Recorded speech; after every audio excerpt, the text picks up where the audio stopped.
PM package स्वदेशी के माध्यम से स्वावलंबन का मार्ग प्रशस्त करने और एक आत्मनिर्भर भारत बनाने की आदरणीय प्रधानमंत्री जी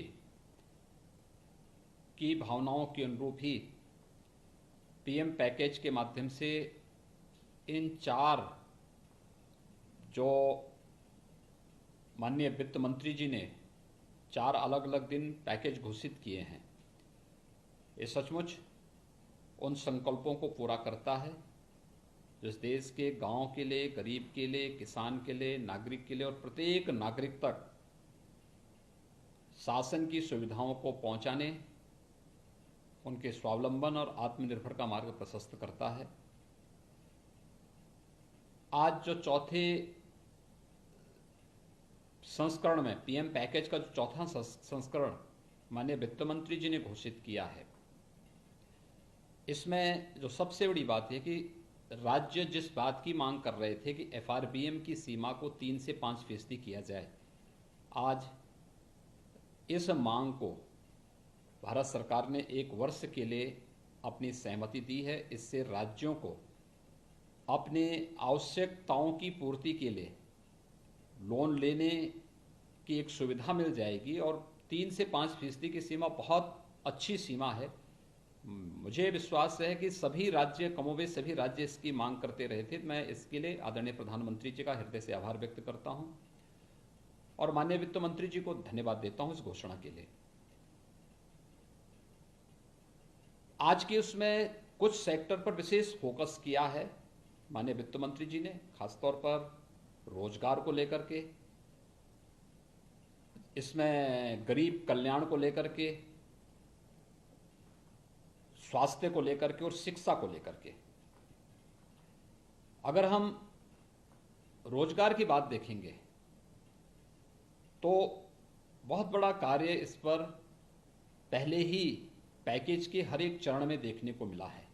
एमएसएमई सेक्टर के लिए जो घोषणा पहले दिन हुई थी और जिस प्रकार से पूरे देश के अंदर उसका स्वागत हुआ, ये हमारा बैकबोन है। जैसे लोकल को ग्लोबल बनाने की आदरणीय प्रधानमंत्री जी ने बात कही है, तो ये उसका आधार है। और एमएसएमई सेक्टर को अगर आप देखेंगे तो इसमें जो सबसे बड़ी बात है, इंसॉल्वेंसी के नियमों में ढील दी गई है 1 लाख से 1 करोड़ तक। मेरा अनुमान है कि देश का जो सबसे बड़ा एमएसएमई सेक्टर है वह उत्तर प्रदेश में है, तमिलनाडु में है और देश के अन्य जो राज्यों में है।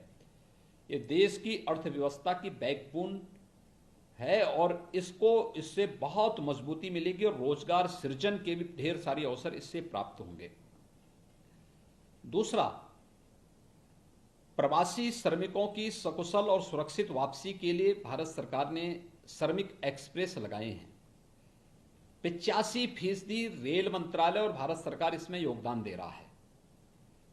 सभी राज्य अगर अपने हिस्से का राशि सहयोग में दे देंगे तो निःशुल्क सभी श्रमिकों को उनके घर तक और उनके गृह जनपद तक आसानी से पहुंचाया जा सकता है।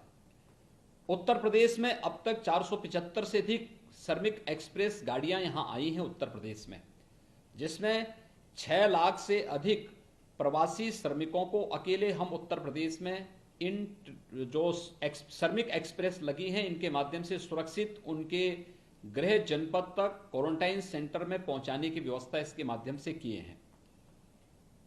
लेकिन इन प्रवासी श्रमिकों के बारे में भी जो व्यापक कार्य योजना घोषित हुई है, एक पहले पैकेज में प्रधानमंत्री गरीब कल्याण पैकेज में प्रधानमंत्री जी ने 1,70,000 करोड़ रुपए की जो घोषणा की थी, इसमें हर एक यानी देश के 80 करोड़ लोगों को फ्री में राशन देने की व्यवस्था। और मुझे प्रसन्नता है कि उत्तर प्रदेश में हम लोगों ने अब तक 18 करोड़ लोगों को हर बार यानी तीसरी बार हम फ्री में राशन उपलब्ध करवा चुके हैं। और ये फ्री में राशन प्रदेश के अंदर हर एक व्यक्ति को उपलब्ध हो चुका है। कोई व्यक्ति ये नहीं कह सकता कि हमें राशन नहीं मिल रहा है।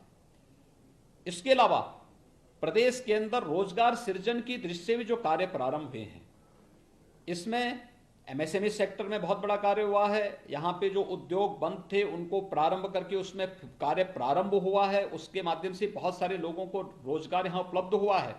मनरेगा में आज के दिन पर उत्तर प्रदेश में प्रतिदिन 30 लाख लोगों को रोजगार प्राप्त हो रहा है और मनरेगा के माध्यम से ही 300 करोड़ रोजगार सृजित करने का जो लक्ष्य रखा गया है, 40,000 करोड़ रुपए की व्यवस्था केवल इसी के लिए की गई है और इसके माध्यम से मानसून के दौरान भी सभी लोगों को काम मिल सके इसका भी प्रावधान किया गया है।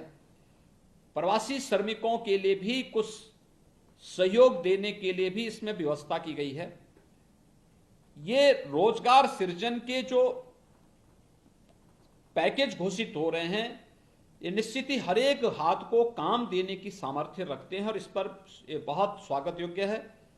मैं इसके लिए आदरणीय प्रधानमंत्री जी का हृदय से आभार व्यक्त करता हूं।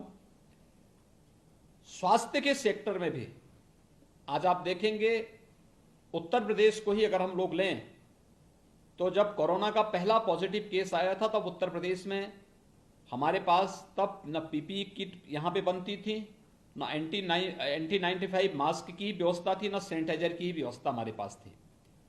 हमारे पास तब केवल 50 टेस्टिंग की क्षमता की एक लैब लखनऊ में थी। आज हमारे पास 26 लेबोरेटरी हैं।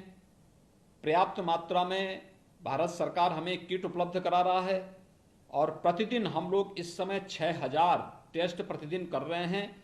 अगले 2-3 दिन के अंदर हम इस क्षमता को बढ़ा करके 10,000 तक करने जा रहे हैं। लगभग अब तक प्रदेश में 1.25 लाख से अधिक टेस्ट हम लोग संपन्न कर चुके हैं और कुशलतापूर्वक न केवल इस क्षमता का विस्तार हम लोगों ने भारत सरकार के सहयोग से किया है, अपितु लेवल 1, लेवल 2, लेवल 3 के कोविड हॉस्पिटल की भी एक लंबी श्रृंखला खड़ी करते हुए हम लोग अब तक 55,000 से अधिक केवल कोरोना पॉजिटिव के केसेज के उपचार के लिए 55,000 से अधिक बेड स्थापित कर चुके हैं और प्रदेश के सभी 75 जनपदों में आज वेंटिलेटर की सुविधा हमारे पास मौजूद है। यह व्यवस्था हम लोगों ने आज के दिन पर प्रदेश के अंदर अपनी व्यवस्थाएं प्रारंभ कर दी हैं। इन कार्यक्रमों को हम बहुत अच्छे ढंग से आगे बढ़ा रहे हैं। आज पीपीई किट उत्पादन की 26 यूनिट अकेले यूपी में स्थापित हो चुकी हैं। ये एमएसएमई सेक्टर को जो योगदान भारत सरकार ने दिए उसका परिणाम है। सैनिटाइजर न केवल उत्तर प्रदेश आज इस मामले में हमारी फैक्ट्रियां, डिस्टिलरीज इसमें पर्याप्त मात्रा में सैनिटाइजर उपलब्ध करा रही हैं, बल्कि हमने 28 राज्यों को भी सैनिटाइजर यहां से भेजा है और उन 28 राज्यों में पर्याप्त मात्रा में सैनिटाइजर आज के दिन पे उपलब्ध हुआ है। तो स्वाभाविक रूप से यह स्वास्थ्य सेक्टर में भी जो बहुत बड़ा काम हुआ है, यह पहले से भी आदरणीय प्रधानमंत्री जी का एक फोकस सेक्टर रहा है और उसमें उत्तर प्रदेश के अंदर विगत 3 वर्ष के अंदर 29 नए मेडिकल कॉलेजेस बनने प्रारंभ हुए हैं, जिनमें पिछले साल हमने 7 में प्रवेश भी प्रारंभ कर दिया। 2 नए एम्स प्रारंभ हुए हैं, एक गोरखपुर और रायबरेली, दोनों में हम लोगों ने ओपीडी के साथ साथ वहां पर हम लोगों ने पाठ्यक्रम भी पिछले वर्ष से प्रारंभ कर लिया है। शेष अन्य स्थानों पर भी तेजी के साथ मेडिकल कॉलेजेस बन रहे हैं और इस कोरोना संकट के समय इन मेडिकल कॉलेजेस को के द्वारा स्वास्थ्य सेवाओं की बेहतरी में बहुत बड़ा योगदान दिया गया। इन्हीं के माध्यम से हम लोगों ने सरकारी और प्राइवेट दोनों क्षेत्र की मेडिकल कॉलेजेस और पहले से हमारे पास जो स्वास्थ्य के केंद्र थे, इनकी मदद से हम लोगों ने कोरोना संकट के दौरान हम बेहतर उपचार प्रदेश की जनता को उपलब्ध कराने में मदद कर पा रहे हैं। प्रदेश के अंदर इसके साथ साथ शिक्षा के बारे में जो फोकस किया गया है कि ऑनलाइन शिक्षा के बारे में 12 प्रकार के शिक्षा से जुड़े हुए चैनल को प्रारंभ करने, देश के 100 विश्वविद्यालयों को केंद्र में रख करके इस पाठ्यक्रम को आगे बढ़ाने की कार्रवाई को मैं आभारी हूं कि जब लॉकडाउन चल रहा है, लॉकडाउन के दौरान स्कूल कॉलेजेस बंद चल रहे हैं, उस दौरान उन बच्चों के लिए भी बेहतर शिक्षा के लिए ऑनलाइन शिक्षा का एक नया प्लेटफॉर्म भारत सरकार ने उपलब्ध कराया है। उत्तर प्रदेश ने उसका अनुसरण किया है। तेजी के साथ हमारे यहाँ पे उच्च शिक्षा में, प्राविधिक शिक्षा में, व्यावसायिक शिक्षा में, माध्यमिक और बेसिक शिक्षा में भी हमने इस कार्यक्रम को अपनाया है और ये हम लोग पूरी तरह आज के दिन पे तैयार हैं कि ऑनलाइन शिक्षा की व्यवस्था भी हम लोग अब अपने प्रदेश के बच्चों को भी उपलब्ध करा पाएंगे।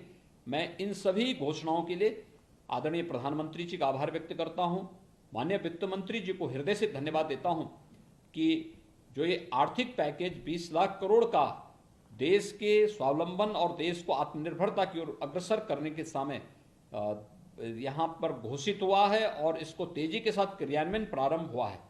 ये निश्चित ही भारत को दुनिया की एक महाशक्ति के रूप में उभारने में तो मदद करेगा ही, साथ ही साथ कोरोना के खिलाफ देश की लड़ाई को मजबूती के साथ 135 करोड़ लोगों के साथ मिलकर के हम जीतने में सफल होंगे। मैं इस बेहतरीन पैकेज के लिए प्रधानमंत्री मोदी जी का और वित्त मंत्री श्रीमती निर्मला सीतारमण जी का हृदय से आभार व्यक्त करता हूं।